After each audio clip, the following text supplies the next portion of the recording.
5:52 a.m. Monday.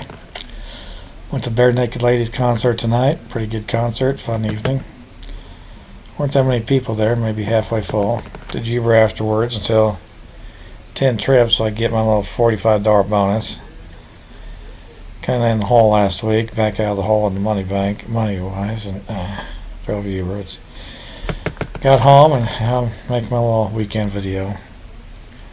After the concert, I was driving Uber and it's over Missouri, and these my first customer I picked up at the concert. I'm driving him back to a hotel. I'm in two lanes, dark streets, and there's this guy walking down the middle of the street.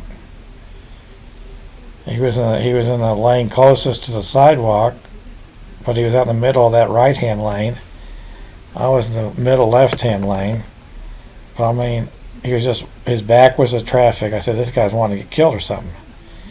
I was telling my customers in Uber, I've seen this happen before in busy streets where, people are really going to get killed. They're not, okay, and then we were driving, maybe it was the same customer or a different one. Another guy it was a two-lane street, 35, 40 mile an hour lane. He wasn't in the middle of my lane, but he was not on the side, off the side. He was close enough where I could have run him over easily. I didn't see him until I ran by him because I was adjusting my screen for my Uber cell phone screen. I think another foot to the right, I would have ran him over and killed him. He's walking in the street with his back to the traffic in a dark street. And then a cat ran out in front of me. I was thinking, this is just fucking weird and crazy. These people wanting to die. But I did Uber. At the Bare Naked Ladies, I don't know, some big guy sat in front of me, said something about take a picture of his taxes or something. I don't know who the hell he was. Take a picture of my one share and they owe me $1 trillion. Take a picture of my degrees, they owe me $5 billion a year in paycheck. And then I started singing the Brian Wilson song, and then some girl gets up, walks across, and goes, "Stud." She goes, "That's what stud does." And some other guy looks at me and goes, "Sane." Yeah, I sing along at these concerts sometimes, improvise, make up my own songs.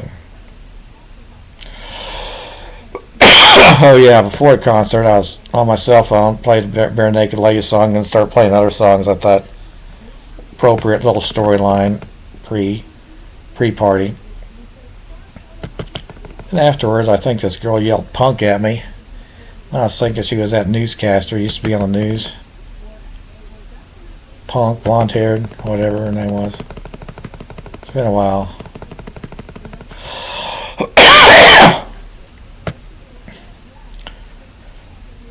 Then I think at church, Prairie Village Presbyterian Church on Earth Day, the first Earth Day service out in the parking lot was COVID. I went, somebody knocked over my chair in the parking lot. It looked like some girl who was a newscaster, Chapman. He used to live across the street from us in Cherry Hills on Row, 101st Terrace. And then I used to have these two newscasters driving by me, or one of them going like this. Well, I'd hook him, yank him off the stage because I don't like these videos. I don't know. I don't care if you like him or not. If you're guilty, you got to go to prison for 50 years. Confiscate all your assets, money, cash, everything is mine. I don't care. Then I was working Saturday. Go to Red Lobster in Olathe. Deliver it to some nice house in Leawood, maybe $1 million house, $500,000, $750,000.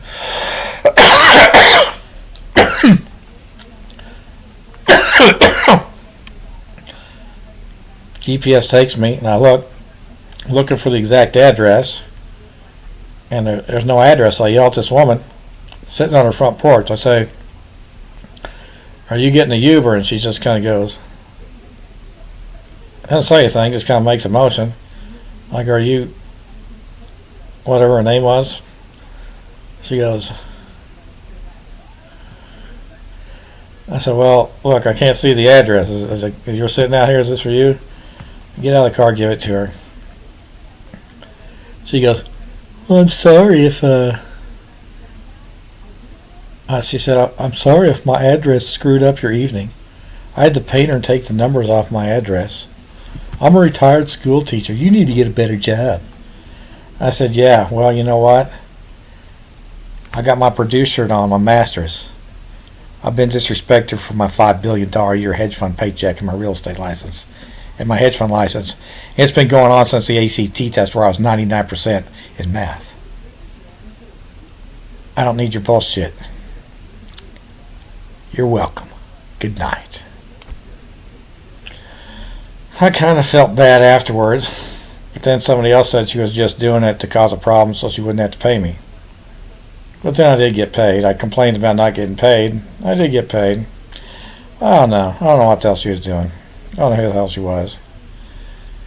I mean, I was a little bit pissed off. She pushed my buttons and I went over the edge a little bit verbally. So, anyway, what else happened? Oh yeah, I went to Shawnee Mission South happy hour for any alumni. Then one guy starts talking about boo-boo. Bobo? Boo-boo? Like, what are you talking about? Because his son played basketball when he was 13 with a kid who was 6'7",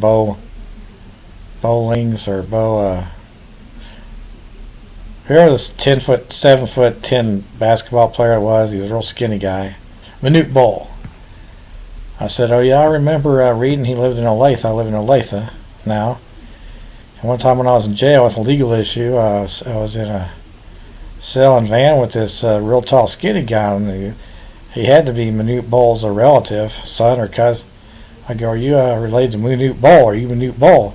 Because the guy was so tall, he had to duck to walk under the stairs. He was real skinny like that guy. He goes, he's my uncle or something.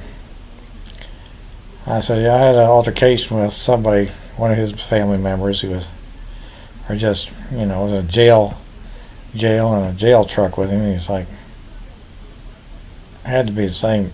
There's nobody that tall in the world and skinny.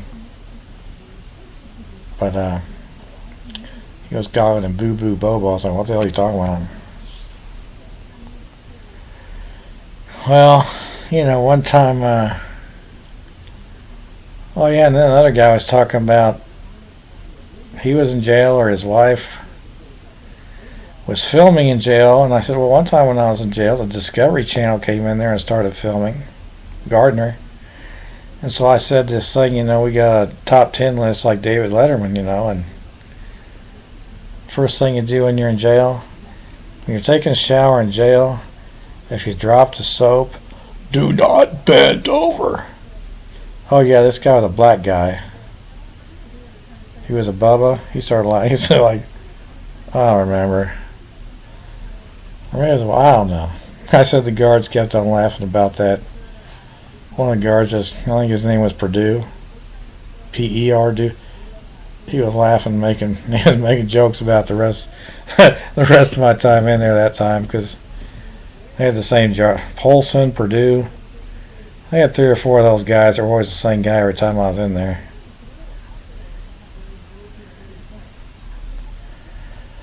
So what else happened this weekend? I don't know. Bare Naked Lady Sunday night, Shawnee Mission South happy hour Saturday night. Friday night, I guess I just goobered, nothing else.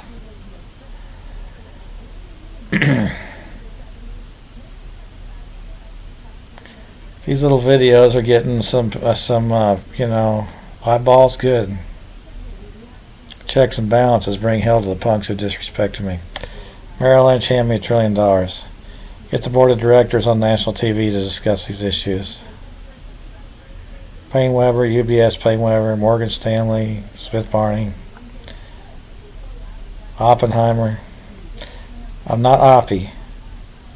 I'm not Oppie the operations, Bunky, or Oppenheimer for $1 billion a day I am. I don't know. Have quite a few weird things tonight.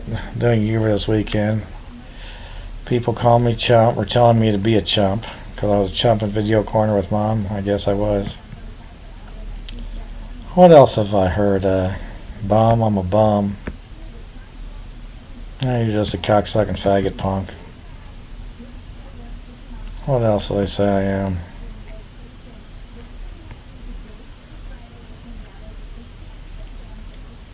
Well, Merrill Lynch showed me $1 trillion.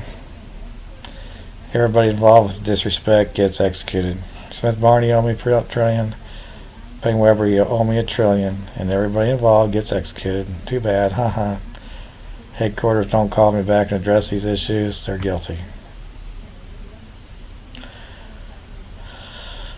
State of Kansas owes me $1 trillion. In Topeka, in the license office, real estate and securities, Purdue, Wilbur. 10 or 20 different Wilburs at Purdue. They owe me $1 trillion. Harry and Bill, Vidal, IBM, they owe me $1 trillion. Oh yeah, I heard Shal's Nunnally lately. Those two names popped up. Linwood grade through school through Shawnee Mission South. I remember Kevin Nunnally once came into Video Corner, and I think I applied at IBM after college, after Harry in Kansas City in office, because Video Corner was over and I was looking for a job. I think he said something to me and nothing happened. I just left. Seems like I saw him in a hotel a month or two ago. He's sitting there, he gets up and leaves. I guess it was him or somebody who looks like him. I never know. So many people from high school that I really wasn't buddies or friends with that much. Just, knew them because classmates forever. And I see people in public. I don't know if it's them or people who looks like them. And somebody else said last night to some Chinese girl, Oriental girl, beat him. He fights. They kind of look like Kevin Nunnally, but he's a young guy. I don't know who the hell he was. Of course, then there was Shao. So I've never seen Shao since high school graduation. Heard that girl at Prairie Fire said something about Shao. So I was like, what? Who the hell is this girl? She knows me? Shao? I don't know. Nothing about him since graduation. We weren't buddies or friends or anything, just classmates. I remember he beat me in wrestling. He was the guy that put into my wrestling. I started beating everybody. He beat me. Kind of psyched me out. I guess he was always one of the best athletes, but yeah, I don't know. Never had anything to do with him since South, and didn't have much to do with him when I was at South, but I don't know what the hell's going on. So really, what else am I thinking about? Those two names pop up here once in a while. I don't know why. Go for it? I don't know. Go for what? Heh. Hand me $1 trillion, punks.